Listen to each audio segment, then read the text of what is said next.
ಅಂತೂ ಇಂತೂ ಡಿಕೆ ಶಿವಕುಮಾರ್ ಅವರ ಸರ್ಕಾರದ ಸಚಿವ ಸಂಪುಟ ವಿಸ್ತರಣೆಗೆ ಮುಹೂರ್ತ ಫಿಕ್ಸ್ ಆದಂತೆ ಕಾಣಿಸ್ತಾ ಇದೆ ವೀಕ್ಷಕರೇ. ಇವತ್ತು ರಾತ್ರಿಯೇ ಹೊಸ ಸಚಿವರ ಪಟ್ಟಿ ಫೈನಲ್ ಆಗುತ್ತೆ. ರಾತ್ರಿ ಅಥವಾ ಬೆಳಗ್ಗೆ ಹೊಸ ಸಚಿವರ ಪಟ್ಟಿ ಬಿಡುಗಡೆಯಾಗುವಂತಹ ಸಾಧ್ಯತೆ ಇದೆ.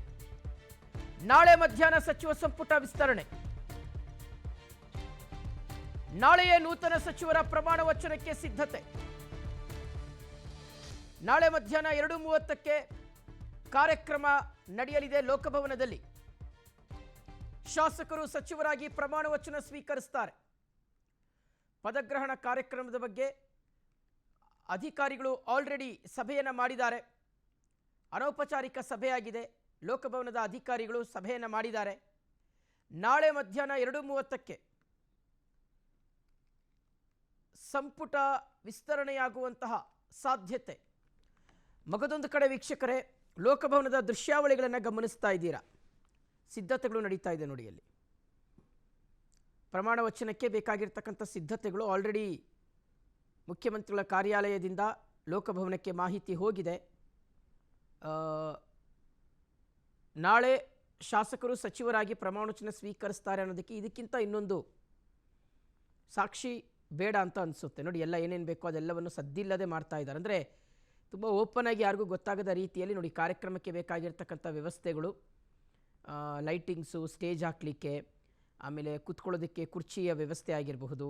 ಸೊ ಇದೆಲ್ಲವನ್ನು ಸಹ ಆಲ್ರೆಡಿ ಲೋಕಭವನಕ್ಕೆ ತರಲಾಗಿದೆ.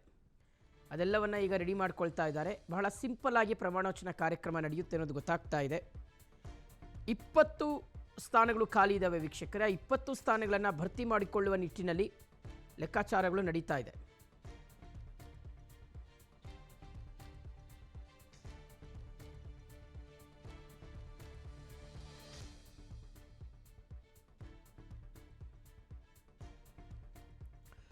ವೀಕ್ಷಕರೇ ನೋಡಿ, ಈ ದೃಶ್ಯಗಳಲ್ಲಿ ಗಮನಿಸ್ತಾ ಇದ್ದೀವಿ.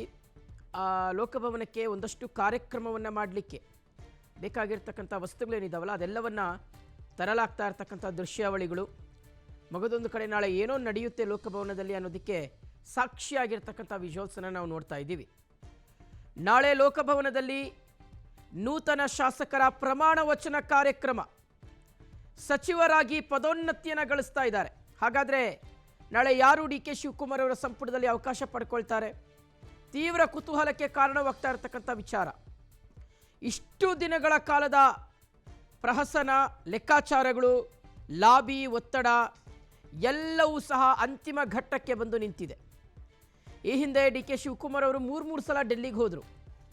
ಆಗ ಆಗದೇ ಇರತಕ್ಕಂಥ ಕೆಲಸ ಈಗ ಆಗಿದೆ. ಮುಖ್ಯಮಂತ್ರಿಗಳು ಇನ್ನೂ ಸಹ ಡೆಲ್ಲಿನಲ್ಲೇ ಇದ್ದಾರೆ. ಫೈನಲ್ ಆಗಿ ಪಟ್ಟಿಗೆ ಸೈನ್ ತಗೊಂಡೇ ಬರ್ತಾರೆ ಬೆಂಗಳೂರಿಗೆ. ಆಮೇಲೆ ಯಾವುದೇ ಸಂದರ್ಭದಲ್ಲಿ ಬೇಕಾದರೂ ಲಿಸ್ಟ್ ಅನೌನ್ಸ್ ಆಗಬಹುದು. ಇದನ್ನು ನೋಡ್ತಾ ಇದ್ದರೆ ಯಾರ ಆಕಾಂಕ್ಷಿಗಳಿದಾರಲ್ಲ ಅವರ ಎದೆ ಬಡಿತ ಜಾಸ್ತಿ ಆಗ್ತಾ ಇದೆ. ಸುಮಾರು 50ಕ್ಕೂ ಹೆಚ್ಚು ಶಾಸಕರು ಆಸೆಯನ್ನು ಇಟ್ಕೊಂಡಿದ್ದಾರೆ, ನಿರೀಕ್ಷೆಯನ್ನು ಇಟ್ಕೊಂಡಿದ್ದಾರೆ. ತಮಗೆ ಈ ಸಲ ಸಂಪುಟದಲ್ಲಿ ಅವಕಾಶ ಸಿಗುತ್ತೆ ಅಂತ. ಈತನ್ಮಧ್ಯೆ ಪ್ರದೇಶವಾರು ಮತ್ತು ಸಮುದಾಯವಾರು ಸಹ ಪ್ರಾಶಸ್ತ್ಯವನ್ನು ಕೊಟ್ಟು ಸಂಪುಟಕ್ಕೆ ತೆಗೆದುಕೊಳ್ಳಬೇಕಾಗುತ್ತೆ.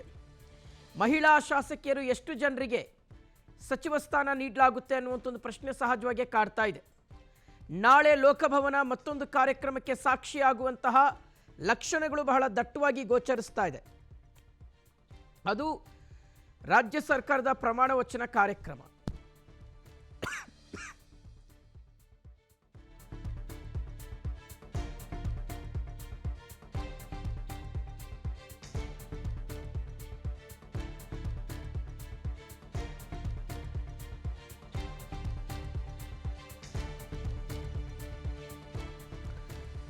ಓಕೆ, ಇದ್ರ ಬಗ್ಗೆ ಕಂಪ್ಲೀಟ್ ಆಗಿ ಡೀಟೇಲ್ಸ್ ಕೊಡ್ತಾರೆ ಲೋಕಭವನದಿಂದ ನಮ್ಮ ಪ್ರತಿನಿಧಿ ರಂಜನ್ ಲೈವ್ ಅಲ್ಲಿ ಕನೆಕ್ಟ್ ಆಗಿದ್ದಾರೆ. ರಂಜನ್, ಫೈನಲಿ ಸಚಿವ ಸಂಪುಟ ವಿಸ್ತರಣೆ ಆಗೋದಕ್ಕೆ ಮುಹೂರ್ತ ಫಿಕ್ಸ್ ಆಗಿದೆ.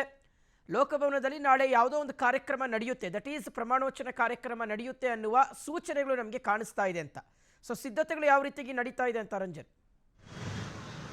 ಶಿವಶಂಕರ್, ಈಗಾಗಲೇ ಸಿಎಂ ಡಿ ಕೆ ಶಿವಕುಮಾರ್ ಅವರು ಮುಖ್ಯಮಂತ್ರಿಯಾಗಿ ಒಂದು ತಿಂಗಳ ಬಳಿಕ ಮತ್ತೆ ಎರಡನೇ ಹಂತದ ಸಚಿವ ಸಂಪುಟದ ವಿಸ್ತರಣೆಗೆ ಕ್ಷಣಗಣನೆ ಆರಂಭವಾಗಿರುವಂಥದ್ದು. ನಾಳೆ ಮಧ್ಯಾಹ್ನವೇ ನೂತನ ಸಚಿವರು ಲೋಕಭವನದಲ್ಲಿ ತಮ್ಮ ಅಧಿಕಾರವನ್ನು ಪ್ರಮಾಣ ವಚನ ಸ್ವೀಕಾರ ಮಾಡಲಿದ್ದಾರೆ.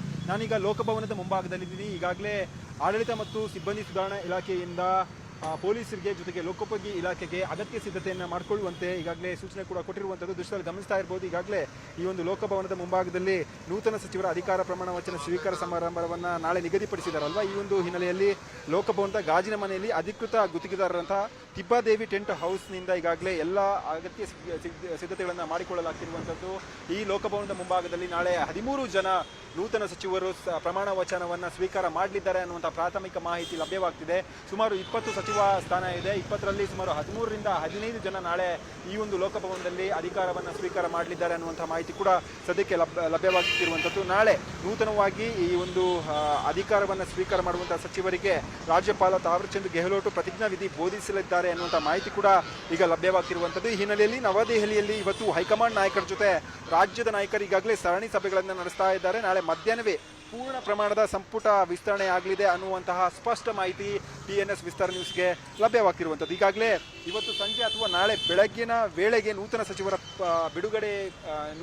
ಪಟ್ಟಿ ಕೂಡ ಬಿಡುಗಡೆ ಮಾಡುವಂಥ ಸಾಧ್ಯತೆ ಇದೆ. ಅದರಲ್ಲಿ ಪ್ರಮುಖವಾಗಿ TNS ವಿಸ್ತಾರ ನ್ಯೂಸ್ಗೆ ಲಭ್ಯವಾಗಿರುವಂಥ ಮಾಹಿತಿ ಅನ್ವಯ ಸುಮಾರು 13ರಿಂದ 16 ಸಚಿವ ಸ್ಥಾನಗಳಿಗೆ ನೂತನ ಸಚಿವರು ನಾಳೆ ಪ್ರತಿಜ್ಞಾ ವಿಧಿಯನ್ನು ಸ್ವೀಕಾರ ಮಾಡಲಿದ್ದಾರೆ ಅನ್ನುವಂಥ ಮಾಹಿತಿ ಕೂಡ ಲಭ್ಯವಾಗಲಿದೆ. ಉಳಿದಂತೆ 4 ಸ್ಥಾನಗಳನ್ನು ಹಾಗೆ ಉಳಿಸಿಕೊಳ್ಳಲಿದ್ದಾರೆ ಅನ್ನುವಂಥ ಮಾಹಿತಿ ಕೂಡ ಲಭ್ಯವಾಗ್ತಿರುವಂಥದ್ದು. ಸದ್ಯಕ್ಕೆ ಈಗ ತಿಬ್ಬಾದೇವಿ ಟೆಂಟ್ ಹೌಸ್ನಿಂದ ಈ ಲೋಕಭವನದ ಮುಂಭಾಗದಲ್ಲಿ ಏನೆಲ್ಲ ಅಗತ್ಯ ಕ್ರಮಗಳು ಜೊತೆಗೆ ವೇದಿಕೆಗಳನ್ನು ಸಿದ್ಧಪಡಿಸೋದಿರ್ಬೋದು ಎಲ್ಲ ಕಾರ್ಯವನ್ನು ಈಗಾಗಲೇ ಮಾಡಲಾಗ್ತಿರುವಂಥದ್ದು. ಜೊತೆಗೆ ಲೋಕಭವನದ ಮುಂಭಾಗದ 2 ಭಾಗದ ರಸ್ತೆಗಳಿಗೆ ಸಂಪೂರ್ಣವಾಗಿ ಬ್ಯಾರಿಗೇಡ್ ಅನ್ನು ಕೂಡ ಹಾಕಲಾಗಿರುವಂಥದ್ದು. ಇವತ್ತು ಸಂಜೆ ಅಥವಾ ನಾಳೆ ಬೆಳಗಿನ ಒಳಗೆ ನೂತನ ಸಚಿವರ ಸಂಪೂರ್ಣ ಪಟ್ಟಿ ಲಭ್ಯವಾಗ್ತಾ ಹೋಗುತ್ತೆ. ಅದಾದ ಬಳಿಕ ಯಾರೆಲ್ಲ ಸಚಿವರಿಗೆ ಈ ಒಂದು ಎರಡನೇ ಹಂತದ ಸಚಿವ ಸಂಪುಟದ ವಿಸ್ತರಣೆಯಲ್ಲಿ ಸಚಿವ ಸ್ಥಾನ ಸಿಕ್ಕಿದೆ ಅನ್ನೋದರ ಸ್ಪಷ್ಟ ಮಾಹಿತಿ ಕೂಡ ಲಭ್ಯವಾಗ್ತಾ ಹೋಗುತ್ತೆ. ಆದರೆ ಬಹುತೇಕವಾಗಿ ನಾಳೆಯ ಮಧ್ಯಾಹ್ನವೇ ನೂತನ ಸಚಿವರ ಸಂಪುಟ ಸಭೆಯ ವಿಸ್ತರಣೆ ಸಾಧ್ಯತೆ ಇದೆ. ಜೊತೆಗೆ ಅಧಿಕಾರ ಸ್ವೀಕಾರ ಕಾರ್ಯಕ್ರಮ ಇದೆ ಅನ್ನೋದು ಇವತ್ತು ಲೋಕಭವನದ ಮುಂಭಾಗದಲ್ಲಿ ನಡೆಯುತ್ತಿರುವಂಥ ಎಲ್ಲ ಸಿದ್ಧತೆಗಳು ಕೂಡ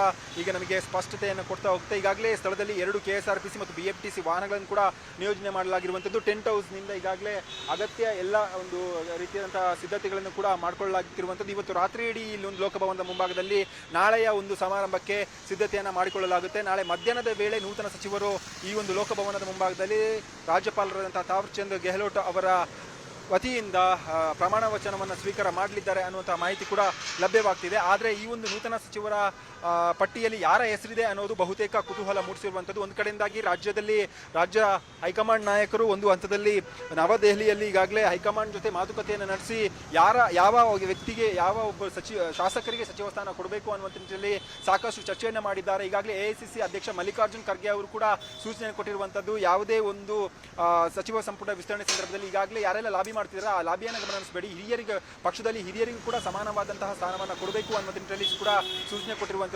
ಜೊತೆಗೆ ಇದರ ಜೊತೆಯಾಗಿ ಈಗಾಗಲೇ ಇವತ್ತು ಏನು DK ಶಿವಕುಮಾರ್ ಇರ್ಬೋದು, KPCC ಅಧ್ಯಕ್ಷರಾದಂಥ BK ಹರಿಪ್ರಸಾದ್ ಅವರು ಇರ್ಬೋದು, ಹಾಗೂ ಮಾಜಿ CM ಸಿದ್ದರಾಮಯ್ಯ ಅವರು ಇರ್ಬೋದು, ಇವರ ಕಡೆಯಿಂದ ಪ್ರತ್ಯೇಕವಾದಂತಹ ಒಂದು ಲಿಸ್ಟ್ ಇರುವಂಥದ್ದು. ತಮ್ಮ ಶಾಸಕರು ತಮ್ಮ ನಾಯಕರ ಜೊತೆ ತಮ್ಮ ಹೆಸರು ಬರಬೇಕು ಅನ್ನುವಂಥ ನಿಟ್ಟಿನಲ್ಲಿ ಕೂಡ ಲಾಬಿಯನ್ನು ನಡೆಸಿದ್ದಾರೆ. ನವದೆಹಲಿಯಲ್ಲಿ ಈ ಕುರಿತಾಗಿ ಈಗಾಗಲೇ ಸರಣಿ ಸಭೆಗಳನ್ನು ಹೈಕಮಾಂಡ್ ಮಟ್ಟದಲ್ಲಿ ಮಾಡಲಾಗ್ತಿರುವಂಥದ್ದು. ಆದರೆ ಇಲ್ಲಿ ಹೈಕಮಾಂಡ್ಗೆ ಇರುವಂತಹ ಪ್ರಮುಖ ಅಗ್ನಿ ಪರೀಕ್ಷೆ ಅಂತ ಹೇಳಿದ್ರೆ ಈಗಾಗಲೇ ಸುಮಾರು 50 ಜನ ಶಾಸಕರಿಂದ ಈ ಒಂದು ಸಚಿವ ಸ್ಥಾನಕ್ಕೆ ಬೇಡಿಕೆ ಇರುವಂತಹ ಹಿನ್ನೆಲೆಯಲ್ಲಿ ಯಾವೆಲ್ಲ ಶಾಸಕರಿಗೆ ಮಣೆ ಹಾಕ್ತಾರೆ ಅನ್ನುವಂಥ ಒಂದು ಪ್ರಶ್ನೆ. ಆದರೆ ಒಂದು ಕಡೆಯಿಂದಾಗಿ ಮಹಿಳಾ ಮೀಸಲಾತಿ ಅಡಿಯಲ್ಲೂ ಕೂಡ ಒಂದಿಷ್ಟು ಸಚಿವರಿಗೆ ಅವಕಾಶವನ್ನು ಕಲ್ಪಿಸಬೇಕಾದ ಅನಿವಾರ್ಯ ಪರಿಸ್ಥಿತಿ ಇದ್ದರೆ, ಮತ್ತೊಂದು ಕಡೆಯಿಂದಾಗಿ 2028ರ ವಿಧಾನಸಭೆ ಚುನಾವಣೆಯನ್ನು ಮುಂದಿಟ್ಟುಕೊಂಡು ಕಾಂಗ್ರೆಸ್ ಹೈಕಮಾಂಡ್ ಶಾಸಕರಿಗೆ ಮಣೆಯನ್ನು ಹಾಕುವಂಥ ಕೆಲಸವನ್ನು ಮಾಡಬೇಕು. ಜೊತೆಗೆ ಪಕ್ಷದಲ್ಲಿ ಹಿರಿಯ ರಾಜಕಾರಣಿಗಳಂತ ಗುರುತಿಸಿಕೊಂಡಿದ್ದಾರಲ್ವಾ, ಅಂದರೆ ಈ 1ನೇ ಸಚಿವ ಸಂಪುಟದ ವಿಸ್ತರಣೆ ಸಂದರ್ಭದಲ್ಲಿ ಯಾವೆಲ್ಲ ಶಾಸಕರು ಜೊತೆಗೆ ಯಾವೆಲ್ಲ ಸಚಿವರು ನಿರಾಸೆಯನ್ನು ಹೊಂದಿದ್ರಲ್ವಾ, ಯಾರಿಗೆಲ್ಲ ಸಚಿವ ಸ್ಥಾನ ಸಿಗಲಿಲ್ಲಲ್ವಾ, ಅವರಿಗೂ ಕೂಡ ಬೇಸರವನ್ನು ಮೂಡಿಸದೆ ಈ ಬಾರಿಯ 2ನೇ ಹಂತದ ಸಚಿವ ಸಂಪುಟದಲ್ಲಿ ಅವರ ಹೆಸರು ಕೂಡ ಇರುವಂತೆ ನೋಡಿಕೊಳ್ಬೇಕಾದಂಥ ಅನಿವಾರ್ಯ ಪರಿಸ್ಥಿತಿ ಕೂಡ ಇರುವಂಥದ್ದು. ಒಟ್ಟಾರೆಯಾಗಿ ನಾಳೆ ನಡೆಯುವಂತಹ ಸಂಪುಟ ಸಭೆಯ ವಿಸ್ತರಣೆ ಜೊತೆಗೆ ಸಚಿವರ ಪ್ರಮಾಣ ವಚನ ಸ್ವೀಕಾರ ಸಮಾರಂಭ ಏನಿದೆ ಈಗಾಗಲೇ ಎಲ್ಲ ಬರದ ಸಿದ್ಧತೆಗಳು ಸಾಕ್ತಿರುವಂಥದ್ದು. ಆದರೆ ಬಹುತೇಕ ಬಹು ನಿರೀಕ್ಷಿತವಾಗಿ ಕುತೂಹಲ ಮೂಡಿಸಿರುವಂಥದ್ದು ಈ ಒಂದು 2ನೇ ಹಂತದ ಸಚಿವ ಸಂಪುಟದ ವಿಸ್ತರಣೆಯಲ್ಲಿ ಯಾವೆಲ್ಲ ಶಾಸಕರಿಗೆ ಮಣೆ ಹಾಕಲಾಗಿದೆ ಅನ್ನೋದೇ ಸದ್ಯದ ಕುತೂಹಲ ಆಗಿರುವಂಥದ್ದು. Shivashankar. Okay Ranjan, thank you ತಮ್ಮೆಲ್ಲ ಡೀಟೇಲ್ಸ್ಗಾಗಿ.